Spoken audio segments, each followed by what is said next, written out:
a very good evening to you. I am Lisa Lord, and on this one-on-one, we will look at the alternative form of medicine known as chiropractic with chiropractor Dr. Patrick Levick. Thank you so much for joining us on the program. Thank you, my dear, for inviting me. You're most welcome. Yep. Now, I want to start at the very beginning, and I want you to explain for me what the practice of chiropractic entails. Dissect it for me. Okay, chiropractic is basically a form of science, an art, and a philosophy.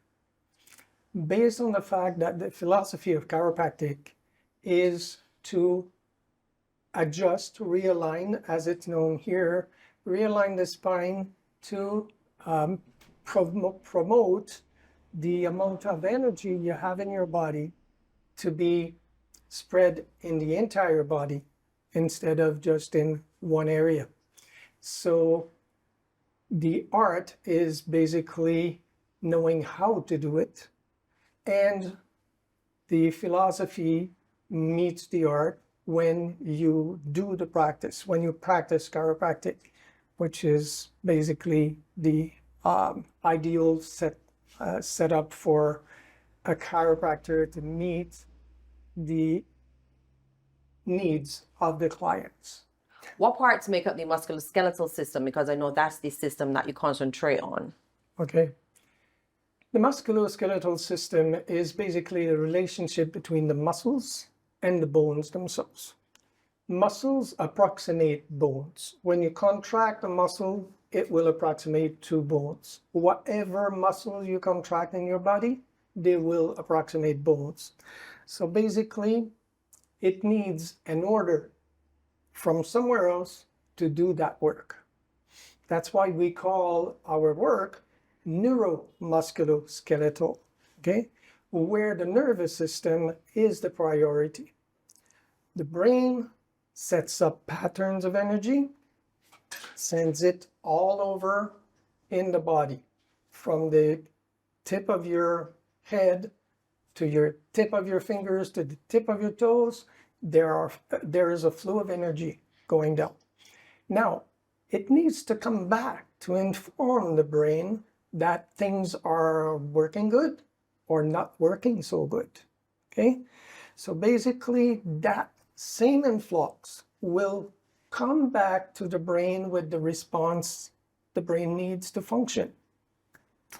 Now, if the nervous system is interfered by contractures of muscles that lead to displacements of bones, that lead to more pressure on the nerve, and the feedback loop is set there.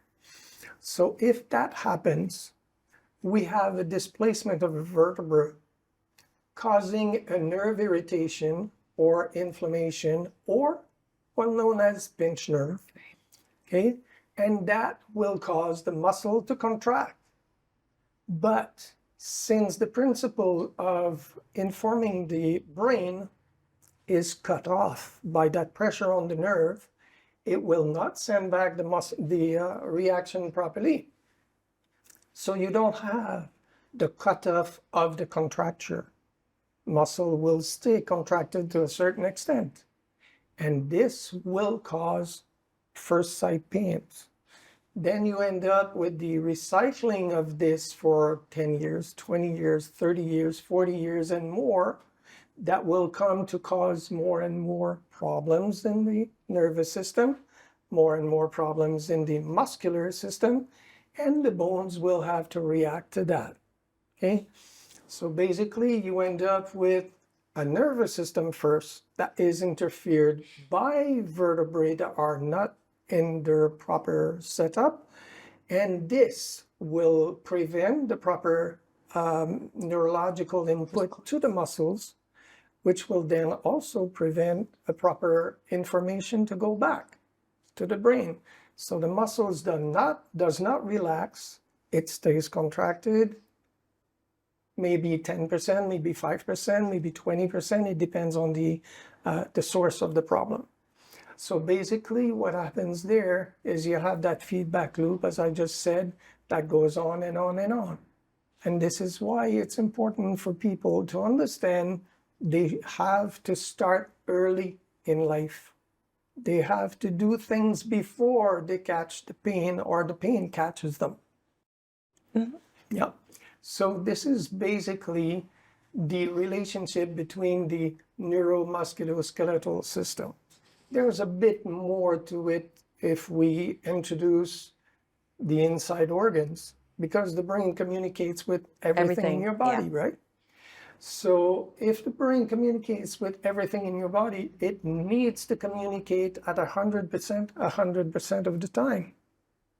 So if organs are not receiving the proper energy, like the muscles are not receiving the proper energy in that area, you will end up with a problem at the organ, recycling now the feedback loop at the muscular system, causing more displacement, causing more impact in that area, causing more pain, obviously, and causing a dysfunction of one of the organs that is touched. You mentioned catching things early, detecting things early. Yes. But things can actually go wrong from as early as the birthing process. Explain that to me. Okay. The birth process is a very traumatic thing in itself. A normal birth will take at least 80 pounds of pull or push from the mom and 80 pounds of pull from the medical doctor that's holding the head. Somewhat a 70 degrees to 80 degrees of rotation of the head to pass in the passage. That's a normal birth. Now there's the clamps. Yeah. Okay? The clamps, you cannot control that much of that pull. But you're pulling, and it may go up to 90 pounds of pull, maybe 100. It may go a little bit over the 80 degrees of rotation, end up at 90 and 100 degrees. So your head may end up in the back here. But medically speaking, oh, it's only cartilage. It doesn't matter. It won't do anything. It does something. And I proved it to a couple of medical doctors when I was back in Canada. I assisted to 2 different deliveries where the medical doctor was asking why I was there, and the 2 patients wanted me there because they wanted their baby to be adjusted right off the back. So the baby came out, and I said to the medical doctor, before you do anything, just pass it to me. I checked, right C1 completely rotated. The baby would have been in an emergency if we did not do what we had to do. So I took the baby, adjusted the C1, baby started crying a little bit, calmed down, and I got the medical doctor and the 2 assistants to check, because I had them check first, and they felt that little C1 out of alignment. So now they're checking out, and there's nothing. Baby is crying, reflexes are normal, everything is normal. It doesn't mean that we have to be in the room itself with the delivery and with everybody there. I was lucky enough to be invited and I accepted, but we don't have to be there. Once the baby is born, the first thing you should do is bring it to a chiropractor and have them check. How old? My youngest one was 4 minutes old. Well, that's because you were present, but yeah, generally speaking. First day, first week, okay. First month, depending on the time you have and depending on the time you want to spend before you have them checked, there's no problem there. Okay, so we have issues from the birthing process. So we know that we age, and as we age, if we're lucky to, we go through puberty. Teenagers also have a growth spurt, and some issues are discovered there as well. Yes. The growth spurt from that age on, from the puberty on, let's say it comes a bit earlier than this. Okay. From 0 to 5 years old, you probably know already that your baby will mock you, will Yeah. imitate you, will try and learn from you. He will do your same faces you Yeah. do it. Mimic. Yeah. Yeah, he'll mimic everything. So if you run in a certain way, if you walk in a certain way, if you hold yourself in a certain way, they will mimic, learn patterns. Yeah. Okay? From there, 5 to 10 years old, they will start running, they will start moving around a little bit more, and sometimes in groups, they will play in 2 or 3 or 4 all at the same time. Sometimes pushing, sometimes doing some funny things like taking their slide and going down the hill and not expecting anything at the bottom Right. to be happening. So anything may happen. It doesn't mean that if a baby or a kid does not bleed, that there is nothing that happens. Okay? Yeah. That's the first warning. A fall, you grab your child by the arm and you lift him. Not good. If he falls, make sure that if he's crying in excess of a few seconds to show you he's been hurt, there might be something more there. Okay? Then there might be something that will need a little attention. Maybe not immediately, because it will not show immediately, but later on. So basically, from 5 to 10, there will be accumulation of different falls. Okay?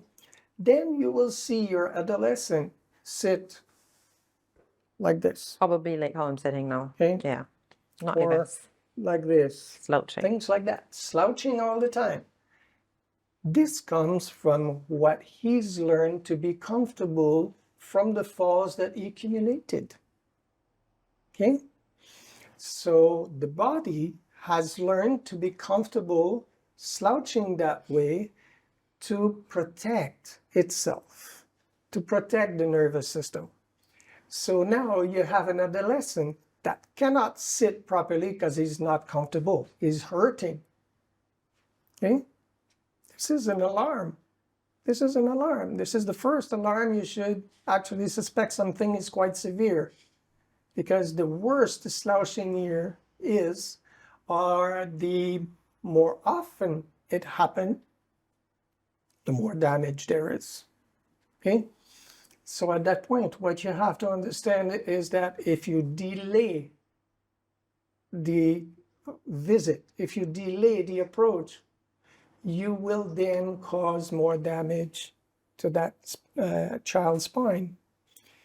So basically, the main issue is that if you see a challenge, if you see that your kid standing has rounded shoulders, forward head bending,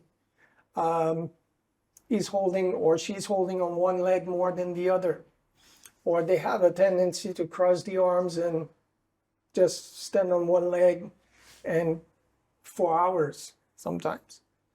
Those are patterns that have been learned from the fact that they had falls that were not attended, were not taken care of at an earlier age, and they accumulated to the point where this became comfortable.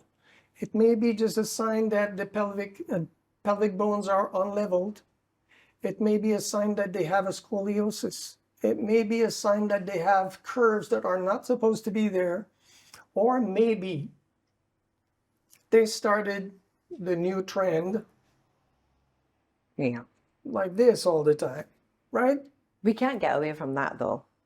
You can bring it up though. That's uncomfortable. Okay? Uncomfortable for your arms, Yes. good for you. Because if it's uncomfortable for your arms and your arms are 4 times stronger than your neck muscles, imagine. Okay? So basically, what we're talking about is the accumulation of problems over time will lead the brain to adapt, the nervous system to adapt, the muscles to adapt, the bones to change according to what you want it to be. And most of us are guilty of very bad posture, especially when sitting. So can you show us the correct way to sit? Okay, well, basically, you have to have an ergonomic chair, An ergonomic chair will have a little bit of a back reinforcement to it. Like those chairs basically were bought because they were the best chairs on the market at the time. And there still probably are, because I haven't seen anything else on the market now that is Can comfortable like compare. this. Yeah. And the bottom, as you probably noticed, is incurved Yes, it to is. push your back. So the front here is pushing you backward. So you cannot slouch unless you force yourself to slouch. So sitting straight, and if you want to cross the legs, we do it like you do in the front, underneath, or you keep your legs where they are. Okay. Okay. If you're at a desk, that's something else. Now you have tools you can use. Okay. You have a elevation to the chair that you can have. You can have armrests to type, and the proper setup is always 90 degrees. Okay. So basically 90 degrees at the elbows, 90 degrees at the hands, 90 degrees at the legs. And if you get tired with this, that's because it's a sign you have something that's wrong with you. Secondly, if you have a desk and you can lift and lower the chair, put a 10 inches block. I would say 8 inches is enough. 8 inches block by about a foot at the bottom of that desk, if it's possible. You put a foot on that block for a little while, then you put the other foot, then you put both feet, then you change that movement. Those are a lot of bad habits to change, though. Exactly. That's what we deal with here every single day. Trying to change the bad habits in the brains will tend to change your life too. Speaking of bad habits, we spoke about posture, bad posture, especially sitting, but many of us wake up with very stiff necks. So we also have bad posture when we sleep in terms of positioning pillows, etc. I think the sleeping position is probably the worst position to try and control. Yeah. Okay? Sleeping on your stomach is the killer. Is it? It is. That is my favorite position. I would have bet. I saw your neck. So basically what happens is that when you sleep on your stomach, the neck goes into a rotation, flattening the cervical spine. Okay? It flattens the spine because of the rotation. Let's say if you tend to lie on your face, on your stomach, but your face turned to the right all the time, what will happen? That neck that is like this has to go like this. Okay? So the 60-degree curve we have normally in the neck will be destroyed over time. Okay? And now you add that thing and that thing on top of that. You end up causing a straight spine or even a reverse curve in the spine, which will then cause your muscles in the neck to be stretched. To a certain extent, they can stretch. But after that, they will hold on to what they need to be. So that will create problems in the neck, headaches, tension headaches most of the time. And somehow I have noticed that a lot of migraine headaches, diagnosed as migraine headaches, are not migraine headaches. They are coming from a lower down problem in the neck. C5 mostly. The fifth cervical vertebra will lose some thickness at the disc level, which will then cause pressure on the nerve. And that will cause the type of migraine headaches you may experience at some point. So the best position to sleep in then, I'm gathering, is on your back? On your back or on your sides. Sides. Okay? On your back, you need something to make your neck comfortable enough to bring it close to the 60-degree curve. Okay? What I came up with lately was to have a roll put in the neck and roll a towel around it and put it there and just lay on it for as long as you can. Okay? That will help reduce the tension. And most of the time, the comment I have is people coming back and they say, I slept like a baby last night. I didn't even move. I woke up the same way I went to bed. And that was because we adopted that thing. And depending on the size of the neck, the length of the neck, the size of the people, you have to adapt the size of that roll that you put there. You have to adapt the height. So it's a little technical, but we get there at some point. So we looked at bad posture, sitting and sleeping. We're also guilty of lifting things incorrectly. That's for sure. That's for sure. Always respect the 90 degrees. Whatever you lift, try to be at 90 degrees. Okay?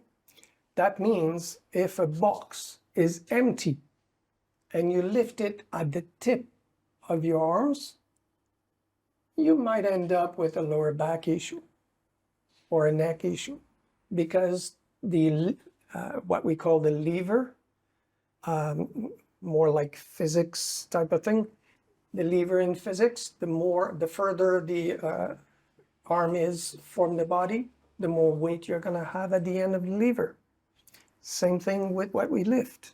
So if you lift a child, you have to go down on your knees or on your fours, crumble down, bring the child close to you and lift with the legs. Okay? You don't do that. No, I don't know anyone that does that. And I show it to everybody when I know they have children and they like to take them and carry them. Sometimes I will have them refrain to do it because of the severity of the problem. But most of the time, if they do embrace the child, bring it close and bring the child up with the legs, you have less of a challenge, unless your lower back is in such a condition that it will basically not have the amount of power that delivered to your legs that you need. Then you will have wobbling legs, or you won't be able to crumble down and come back up. You won't be able to do those things. So basically, this sets up for something else. But we know that lifting, the closer you lift to the body, the more efficient it is. The more you use your legs, the more efficient, the heavier you can lift, because your legs are 4 times stronger than your arms. Okay? Well, still a lot more to discuss. Dr. Levesque, stay with us. You're watching One on One.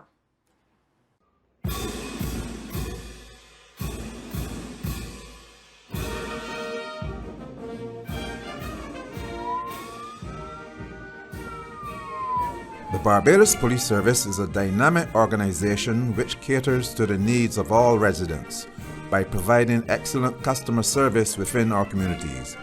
We are excited to inform you that we are recruiting new members to our ranks and welcome your participation. We are building the Barbados Police Service within our communities.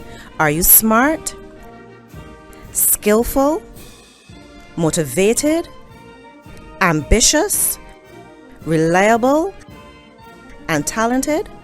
Smart to fulfill your life's dream. Smart to chart career opportunities. Smart to make a difference. Smart to pursue economic sustainability.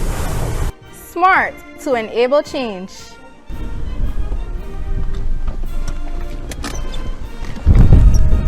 Smart to provide public service.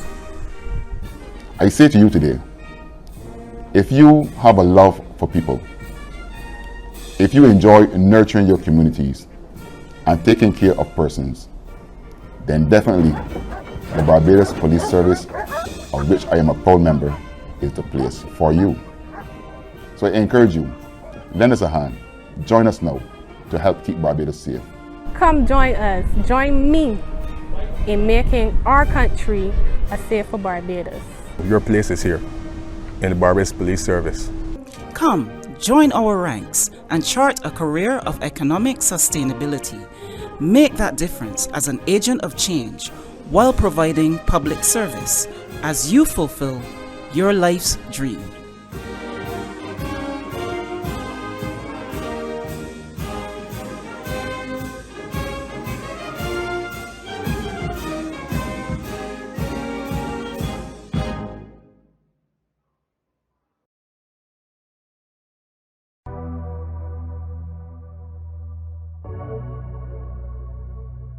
When does a mental health issue become a problem?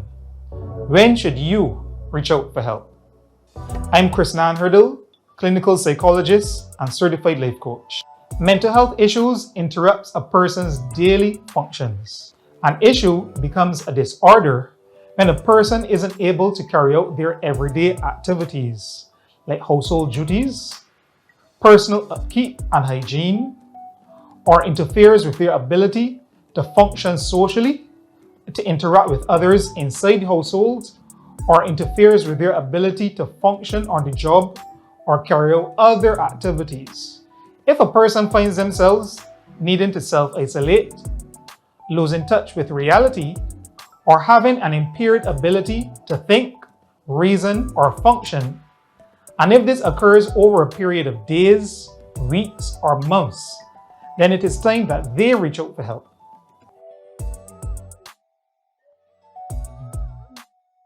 Hello, I'm Dr. Ingrid Burrows, and I'm going to give you some tips on managing your hypertension. The first thing you should do is to decrease your salt intake. You should keep your salt intake to less than 1 gram a day. This is equivalent to about 1 teaspoon of salt every day.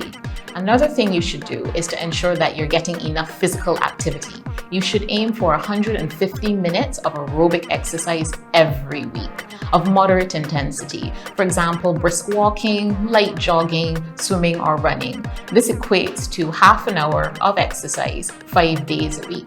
You also want to increase your intake of fresh fruits and vegetables. It is advised that you eat 5 servings of fruit and vegetable every day. And the last thing you can do is monitor your blood pressure at home with a digital machine. This is very important as some patients have elevated blood pressures while in the doctor's office while having normal blood pressures at home. This is called white coat hypertension. Also, if you're taking medication for your hypertension and you notice any changes in your blood pressure, you can call your doctor and he or she can adjust your medications to suit. If your readings are too high or too low, you can inform your doctor and he or she can adjust your medications appropriately. I hope these tips have been helpful.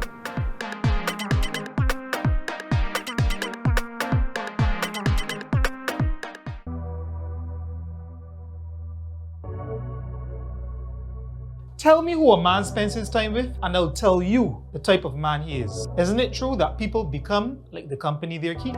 I'm Krisnan Hurdle, clinical psychologist and certified life coach. Where do you spend most of your time? What is your emotional space like? Do you find yourself most often among people who are negative, naysayers, doom and gloom, or fearmongers? Or do you find yourself mostly among people who are positive, optimistic, calm, collected, and reassuring, who exude confidence? What is your emotional space like? Be intentional. You are the pilot of your life.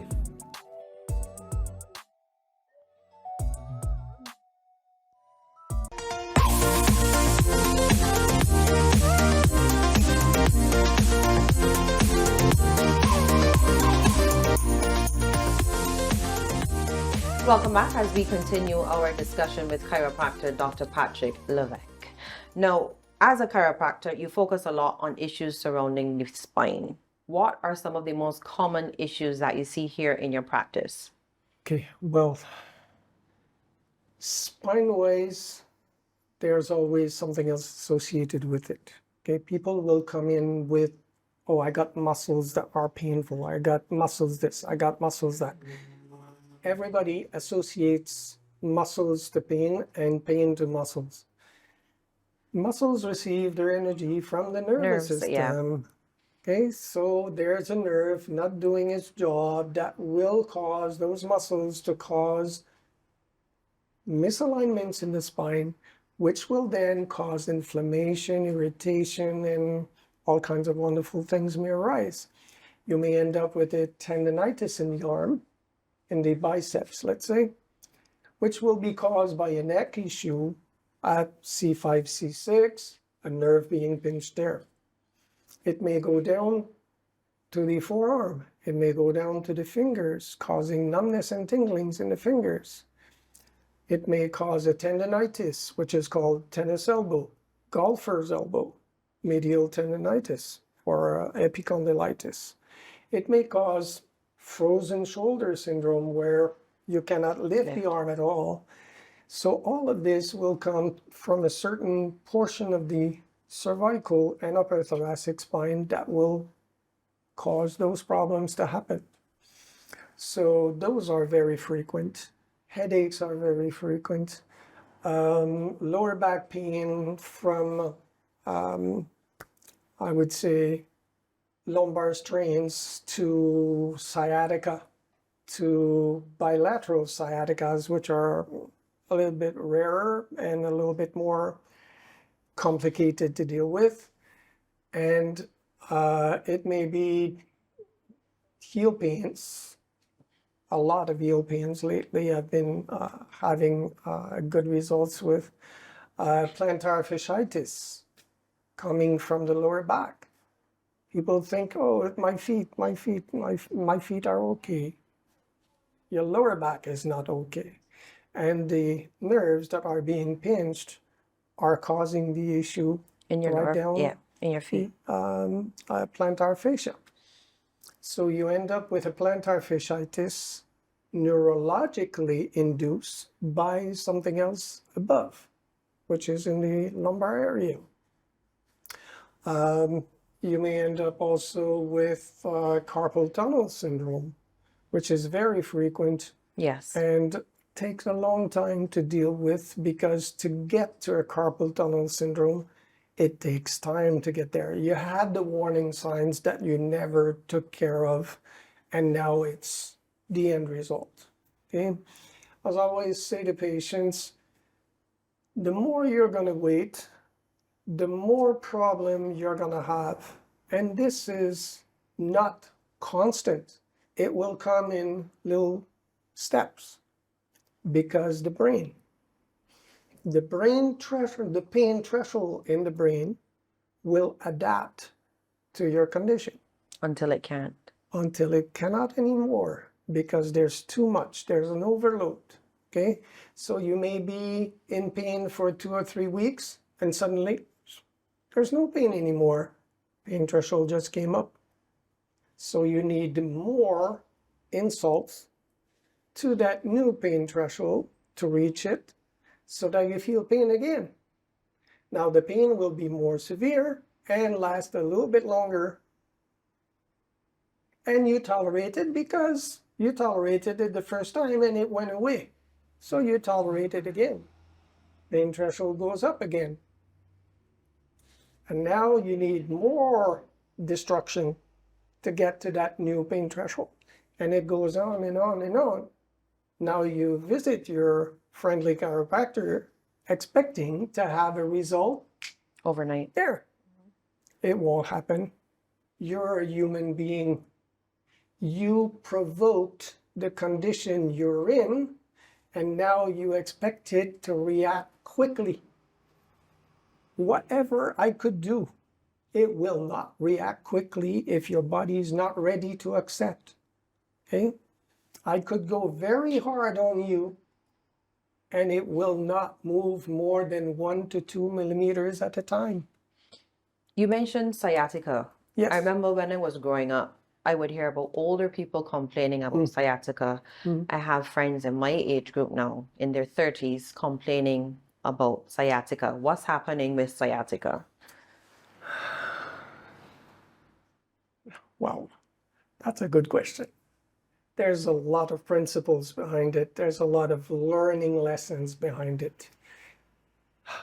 The main thing is that in the past, people were working standing more than sitting.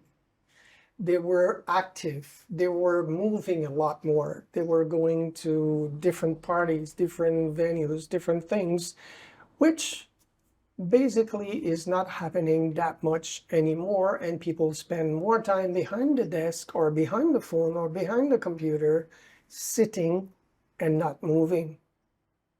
So what happens? The brain catches that what you don't use, you lose. Okay? So it Fair. makes you lose what you would need. Your lumbar muscles, your core muscles, your pecs, your traps, the back muscles go down and shrink. Now the reflex to that is to pop in more sugar, more fat, because it feeds you quickly and energetically. It lasts a very short time. Compared to good nutrition, if you feed sugar to a person, they're good for 20 minutes because the depletion after 20 minutes of sugar goes like boom. Okay? Compared to calcium, where the calcium will feed your muscles until it's depleted hours later. So you better watch what you eat as much as what you do to get that health back to you. You know, there are 5 pillars in a good health, in an optimal health. A positive thinking, okay, very important. Definitely. If you come in a treatment and you have in your mind, I'm gonna stay here 2 or 3 visits and get the hell out of here. If he's not doing the job in 2 or 3 visits, he's not good. So bang, negative thoughts. You will never get nobody to act for what you want. They will have to act for what you need. Respect. Okay. Now you have to think about the balance, I would say, between rest and work. Okay. If you don't balance those 2 things, you will never have an optimal work time and never have an optimal rest time where your body will re-energize itself and be at a level where you're going to be able to do things without even thinking about it. It will come naturally. Okay. Then you have the nutrition part. Very important, as I just said, I mentioned that you need to stay away from sugars. So the nutrition part will be a big issue there. Then you have the sleep time. That is very important. And you have one more thing, which is forgotten by everybody. Keep a nervous system free of interference at all times. How do you do that? Chiropractic care. That keeps the nervous system optimal at all time.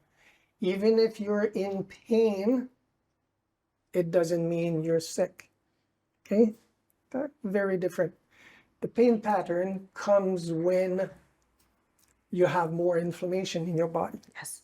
Okay? Somebody came in this morning. That lady has a thyroid issue.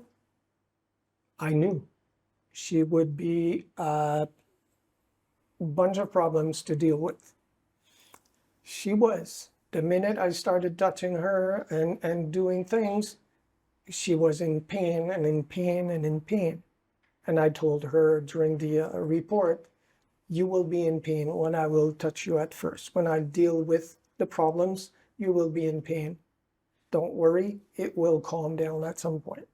But we need to go through a certain amount of pain for you to realize that it's calming down at some point. The other lady had a car accident 5 years ago. Came in this week, touching her skin is a problem. Wow. And I told her, you have this, you have that, you have those type of problems, which will and she didn't tell me about her pains and things because there was so much. So I told her, this will cause you issues with your arms, numbness, tinglings, pains in the arm, carpal tunnel syndrome, epicondylitis. And she went like, that's exactly what I feel. And I knew it would do that.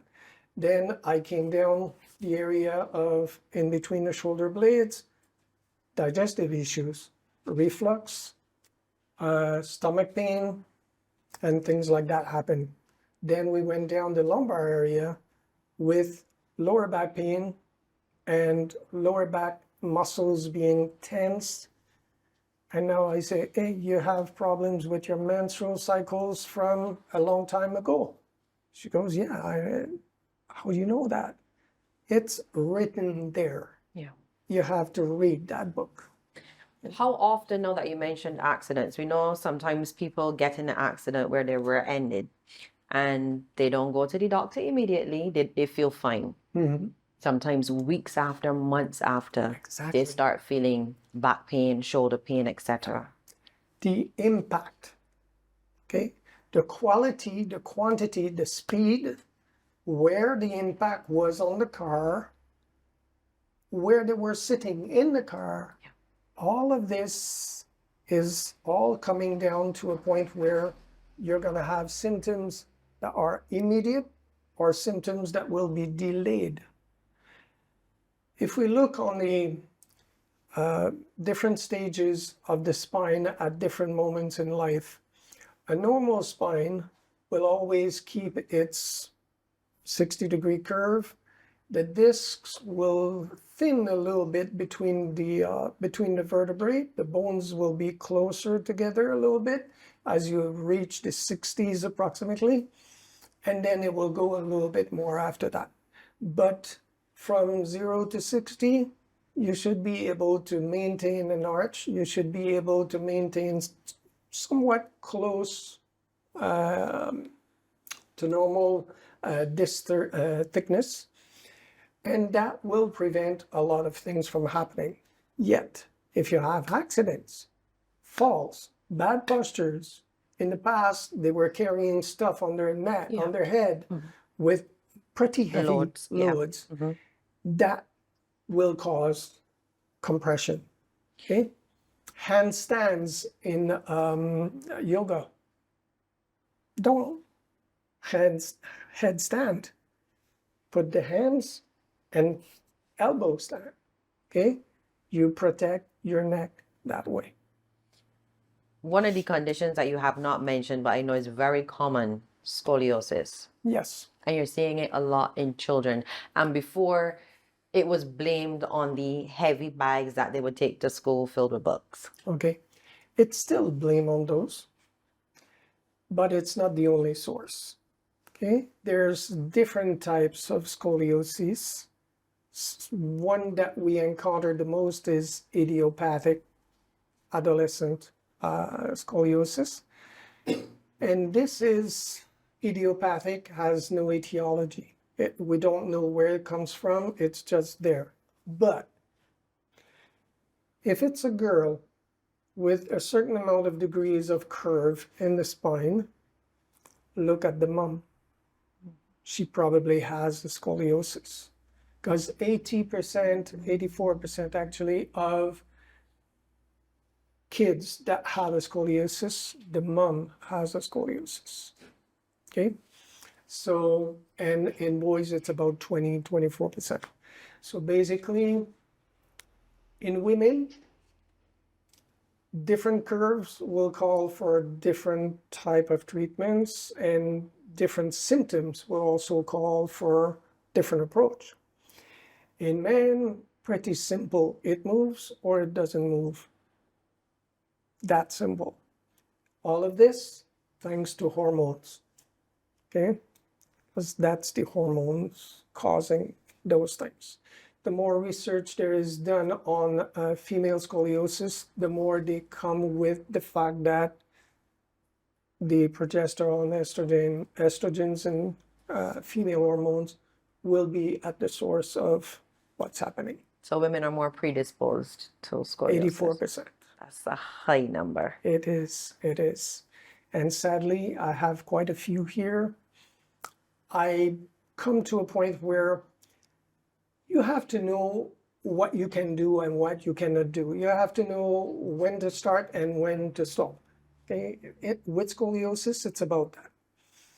So you have to know that when you start with a certain amount of degrees of curves, you can realize that you cannot pass that much of reduction of the curves, especially if some different signs are there, you will be restrained by that. So it's just a matter of knowing when to start, when to stop, and that comes with experience, basically. And what to do and what not to do, and what to ask the patient to do at home, and the exercise and all.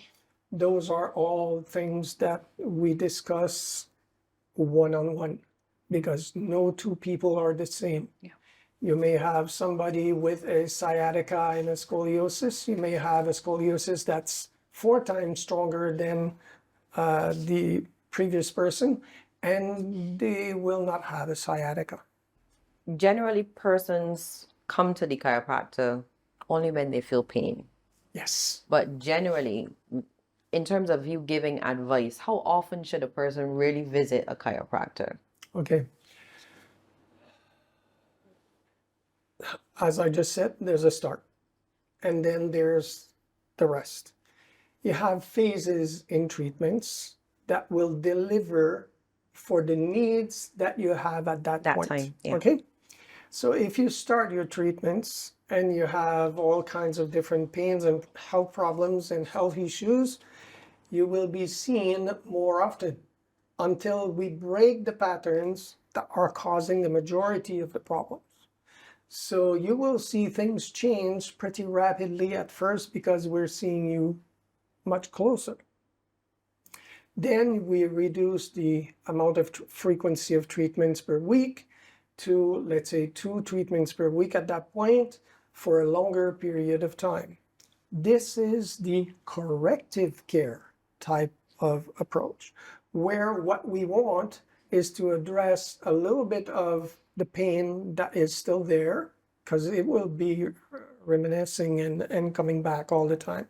So that pain pattern is addressed at that frequency to rebuild the spine as far as it can go.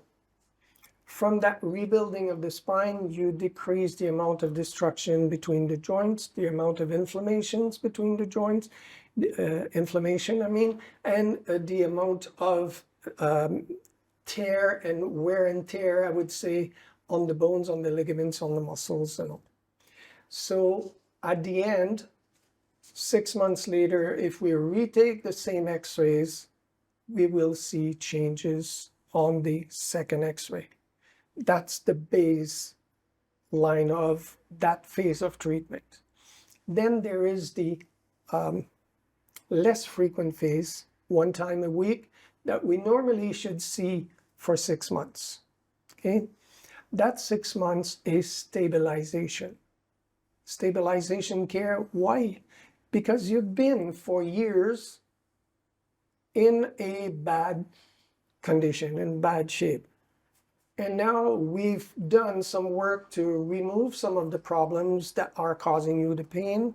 Then we remove the major, deeper problems for some time, maybe not all of it, but at least a good part. Now we stabilize the things so that it does not come back too often. And the secret to all of this, maintenance care or preventative care, okay? Preventative care is sitting there for one reason: maintain the good health status that you acquired doing all you've done, taking care of yourself for 1 year, 2 years, whatever you did, maintain it. This is where people fail.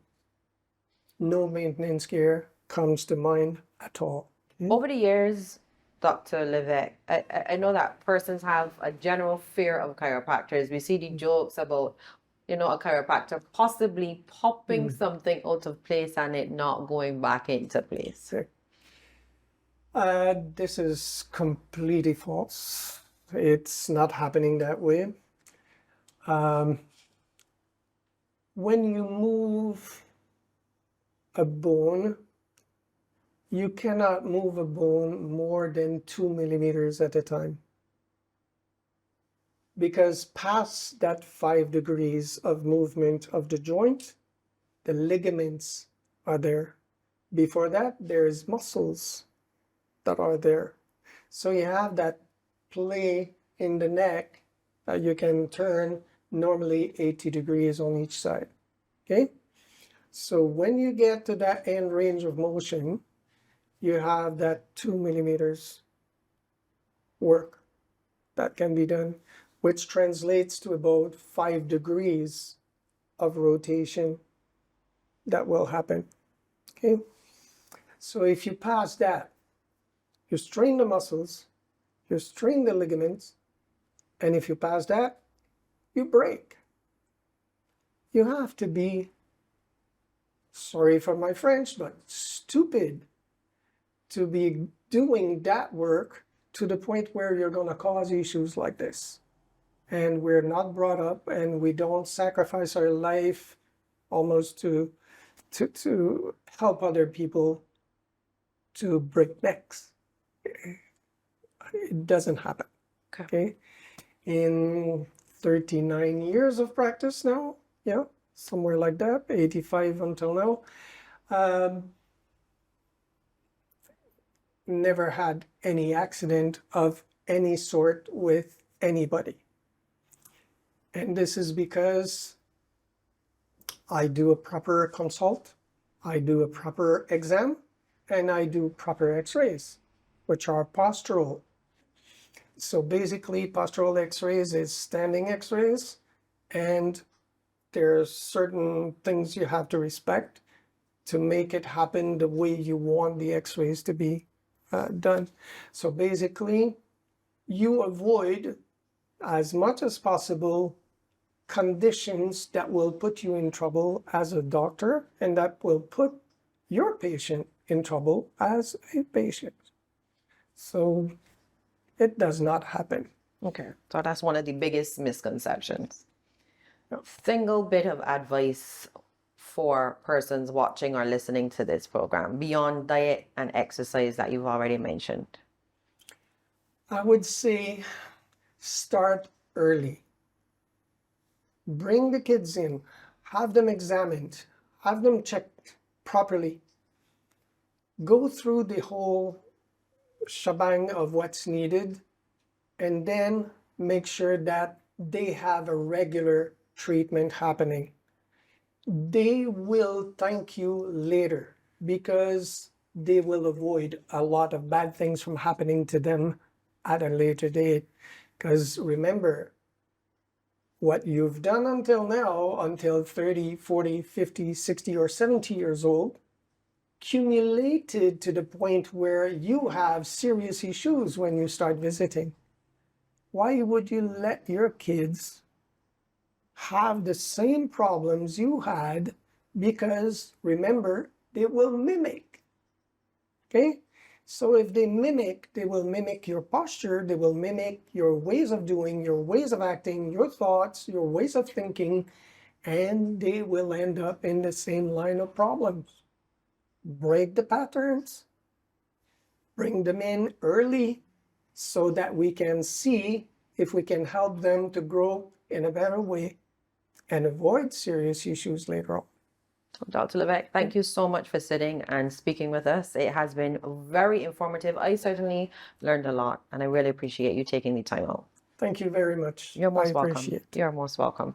That was chiropractor Dr. Patrick Levesque. I am Lisa Lord. Thank you so much for watching One on One. Do have yourself a wonderful evening.